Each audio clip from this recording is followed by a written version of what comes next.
Bismillahirrohmanirrohim. Assalamualaikum warahmatullahi wabarakatuh. Alhamdulillahirobbil alamin. Wassalatu wassalamu ala asyrofil anbiya'i wal mursalin, wa ala alihi wa sahbihi ajmain. Sahabat YM 28 yang dimuliakan Allah. Ibadah kurban adalah ibadah untuk menyembelih hewan kurban, yang dilakukan bagi umat muslim yang mampu pada hari raya Idul Adha. Tujuannya adalah untuk mendekatkan diri kepada Allah dan meningkatkan kualitas keimanan dan ketakwaan. Melalui ibadah kurban, kita juga dapat saling berbagi kepada orang lain atas limpahan rezeki yang Allah anugerahkan, sehingga menghapus sifat serakah dalam diri kita. Perintah ini terkandung dalam Al-Quran yang artinya, maka dirikanlah salat karena Tuhanmu, dan berkurbanlah. Quran Surah Al-Kautsar ayat 2. Namun di balik perintah kurban, ada beberapa hal larangan ketika seseorang akan berkurban. Apa saja itu? Simak penjelasan lengkapnya dalam video ini. Dan jangan lupa subscribe channel ini, agar mendapatkan informasi pembahasan terbaru. Untuk menunaikan ibadah kurban haruslah memenuhi segala hal yang telah disyariatkan dalam Islam, baik dari segi orang yang berkurban, hewan yang dikurban, waktu penyembelihan, dan lainnya. Selain itu ada beberapa hal yang seharusnya kita hindari, ketika melakukan ibadah kurban. Berikut diantaranya. 1. Dilarang memotong kuku dan rambut bagi yang berkurban. Orang yang berniat berkeinginan berkurban ketika memasuki 1 Zulhijjah, hendaklah ia tidak mencukur rambut kepala, wajah, maupun badan, serta tidak memotong kuku-kukunya. Hal ini disampaikan dalam hadis dari Ummu Salamah radhiyallahu anha, bahwasanya Rasulullah Shallallahu alaihi wasallam bersabda, "Siapa yang memiliki hewan sembelihan lantas telah masuk awal Zulhijjah, hendaklah ia tidak memotong rambut dan kuku sedikitpun hingga hewannya dikurbankan." Hadis riwayat Muslim nomor 1977. Akan tetapi, perintah tidak memotong rambut dan kuku bukanlah perkara wajib. Larangan tersebut tidak sampai derajat haram. Larangan tersebut termasuk makruh tanzih. 2. Hewan kurban terdapat cacat. Ada 4 cacat yang membuat hewan kurban tidak sah, yaitu seperti yang disebutkan dalam hadis dari Al-Bara bin Azib radhiyallahu anhuma. Ia berkata, Rasulullah Shallallahu alaihi wasallam pernah berdiri di tengah-tengah kami dan berkata, ada 4 cacat yang tidak dibolehkan pada hewan kurban. 1. Buta sebelah dan jelas sekali kebutaannya. 2. Sakit dan tampak jelas sakitnya. 3. Pincang dan tampak jelas pincangnya. 4. Sangat kurus sampai-sampai tidak punya sumsum tulang. Hadis riwayat Ahmad 4 halaman 300 dan Abu Daud nomor 2802. Kalau hewan kurbannya dianggap tidak sah, berarti statusnya hanya daging biasa, bukan jadi kurban. 3. Waktu penyembelihan dilakukan sebelum hari raya Idul Adha. Penyembelihan hewan kurban yang dilakukan sebelum hari raya Idul Adha, bukanlah termasuk ibadah kurban.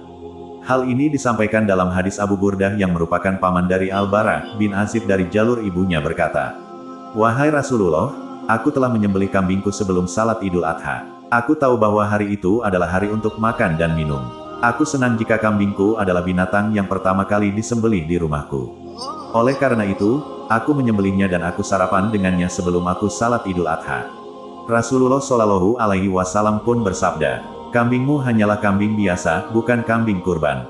Hadis riwayat Bukhari nomor 955. 4. Tidak menggunakan alat sembelih yang tajam atau menyakiti hewan kurban ketika menyembelihnya. Tujuannya agar hewan kurban yang disembelih tidak merasakan sakit, maka harus menggunakan alat sembelih yang tajam. Sebagaimana disampaikan dalam hadis dari Syaddad bin Aus radhiyallahu anhu, Rasulullah Shallallahu alaihi wasallam bersabda, "Sesungguhnya Allah memerintahkan berbuat baik terhadap segala sesuatu. Jika kalian hendak membunuh, maka bunuhlah dengan cara yang baik. Jika kalian hendak menyembelih, maka sembelihlah dengan cara yang baik. Hendaklah kalian menajamkan pisaunya dan senangkanlah hewan yang akan disembelih." Hadis riwayat Muslim nomor 1955. 5. Tidak mengucapkan basmalah saat menyembelih hewan kurban. Jika sengaja tidak menyebut nama Allah, maka hasil sembelihannya tidak boleh atau haram untuk dimakan. Intinya adalah setiap hewan sembelihan wajib hukumnya mengucapkan basmalah ketika menyembelihnya. Allah Ta'ala berfirman, "Dan janganlah kamu memakan binatang-binatang yang tidak disebut nama Allah ketika menyembelihnya. Sesungguhnya perbuatan yang semacam itu adalah suatu kefasikan." Quran Surah Al-An'am ayat 121. Dalam ayat lainnya juga ditegaskan yang artinya, diharamkan bagimu memakan bangkai, darah, daging babi, daging hewan yang disembelih atas nama selain Allah. Quran Surah Al-Ma'idah ayat 3. Sebagaimana dijelaskan juga dalam hadis dari Rafi bin Khadij, Nabi Shallallahu alaihi wasallam bersabda, "Segala sesuatu yang dapat mengalirkan darah dan disebut nama Allah ketika menyembelihnya, silakan kalian makan." Hadis riwayat Bukhari nomor 2488. 6. Memberi upah tukang jagal dengan hasil sembelihan kurban. Sebagaimana disampaikan dalam hadis dari Ali bin Abi Thalib radhiyallahu anhu, Nabi Shallallahu alaihi wasallam memerintahkan dia untuk mengurusi unta-unta hadiu. Beliau memerintah untuk membagi semua daging kurbannya, kulit dan jilalnya, kulit yang ditaruh pada punggung unta untuk melindungi dari dingin untuk orang-orang miskin. Dan beliau tidak diperbolehkan memberikan bagian apapun dari kurban itu kepada tukang jagal sebagai upah. Hadis riwayat Bukhari nomor 1717 dan Muslim nomor 1317. Seharusnya upah jagal bukan diambil dari hasil sembelihan kurban, melainkan sohibul kurban hendaknya menyediakan upah khusus dari kantongnya sendiri untuk tukang jagal tersebut. 7. Menjual hasil sembelihan hewan kurban. Menjual hasil sembelihan hewan kurban untuk kepentingan pribadi, dan tidak disedekahkan kepada yang berhak, akan menyebabkan ibadah kurban tidak akan sah. Dalam hadis dijelaskan dari Abu Hurairah radhiyallahu anhu, bahwa Rasulullah Shallallahu alaihi wasallam bersabda, "Barang siapa menjual kulit binatang kurbannya, maka tidak ada kurban baginya." Hadis riwayat Hakim 2 halaman 389-390 dan Al-Baihaqi 99 halaman 294. Hadis Hasan. Ada juga disampaikan dalam hadis dari Abu Said, Nabi Shallallahu alaihi wasallam bersabda, "Janganlah kamu menjual daging hadiu dan kurban, tetapi makanlah, bersadakahlah, dan gunakanlah kesenangan dengan kulitnya, namun janganlah kamu menjualnya." Hadits Dhaif riwayat Ahmad 4 halaman 15. Menurut Imam Asy-Syafi'i rahimahullah, ia berkata bahwa, jika seseorang telah menetapkan binatang kurban, wolnya tidak dicukur. Adapun binatang yang seseorang tidak menetapkannya sebagai kurban, dia boleh mencukur wolnya. Binatang kurban termasuk nusuk binatang yang disembelih untuk mendekatkan diri kepada Allah, dibolehkan memakannya, memberikan makan kepada orang lain, dan menyimpannya. Ini semua boleh terhadap seluruh bagian binatang kurban, kulitnya dan dagingnya. Aku membenci menjual sesuatu darinya. Menukarkannya merupakan jual beli. Tujuan ibadah kurban adalah untuk berbagi atas hasil sembelihan hewan kurbannya, yaitu dimanfaatkan sohibul kurban untuk memakan sebagian daging darinya, menyedekahkan sebagian darinya kepada orang-orang miskin, menyimpan sebagian dagingnya, dan memanfaatkan yang dapat dimanfaatkan. Allah berfirman, supaya mereka menyaksikan berbagai manfaat bagi mereka dan supaya mereka menyebut nama Allah pada hari yang telah ditentukan atas rezeki yang Allah telah berikan kepada mereka berupa binatang ternak.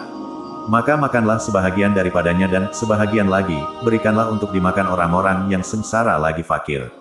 Quran Surah Al-Hajj ayat 28. Dalam hadis juga dijelaskan dari Salamah bin Al-Aqwa radhiyallahu anhu, dia berkata, Nabi Shallallahu alaihi wasallam bersabda, "Barang siapa di antara kamu menyembelih kurban, maka janganlah ada daging kurban yang masih tersisa dalam rumahnya setelah hari ketiga." Tatkala pada tahun berikutnya, para sahabat bertanya, "Wahai Rasulullah, apakah kita akan melakukan sebagaimana yang telah kita lakukan pada tahun lalu?"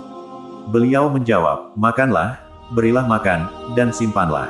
Karena sesungguhnya tahun yang lalu, manusia tertimpa kesusahan paceklik, maka aku menghendaki agar kamu menolong mereka padanya kesusahan itu."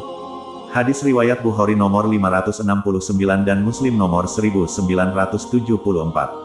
Demikianlah larangan yang seharusnya kita hindari ketika berkurban. Semoga Allah memberikan kita rezeki berlimpah dan bermanfaat. Amin ya robbal alamin. Kami berharap apa yang disampaikan dapat bermanfaat bagi sahabat TIMYM 28 yang dirahmati Allah.